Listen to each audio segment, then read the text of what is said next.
Пред околу 7 дена на ниво на изборното собрание едногласно е реизбрано староновото раководство на Федерацијата за гимнастички спортови на Република Македонија. Веднаш по реизборот во седиштето на Федерацијата во Битола денеска се одржа и првиот државен надпревар. Еве денеска во Битола, каде што и седиштето на Федерацијата, што е ретко во Македонија да има седиште, го имаме првиот надпревар по гимнастика државен.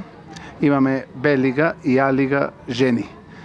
За прв пат негде најмасовно од последните негде 10 години имаме околу 140 надпреварувачи, додека за една недела ќе имат и машко првенство, поделени се во два сегмента. На денешниот надпревар учесниците се од цела Македонија, поточно Битола, Скопје, Кочани, Гостевар, Кавадарци и Струмица. Во Битола, по реконструкцијата на салата е формиран и Центарот за гимнастика единствен во Македонија, имено фасадата, кровот, паркетот и грејењето, со што е обезбеден тренинг и во зима. Се последните зафати од страна на Орнаудов, како и неодамнешната набавка на лиценцираните гимнастички справи со кои е опремен центарот. Арнаудов се надева дека покрај тоа што тој сам инвестира во оваа зграда, поточно поранешно ДТВ Партизан во Битола, дека во иднина државата и општината ќе застанат зад него за да гимнастиката како малку развиен спорт од почетнички чекори напредне во професионален спорт во Битола, изјавява.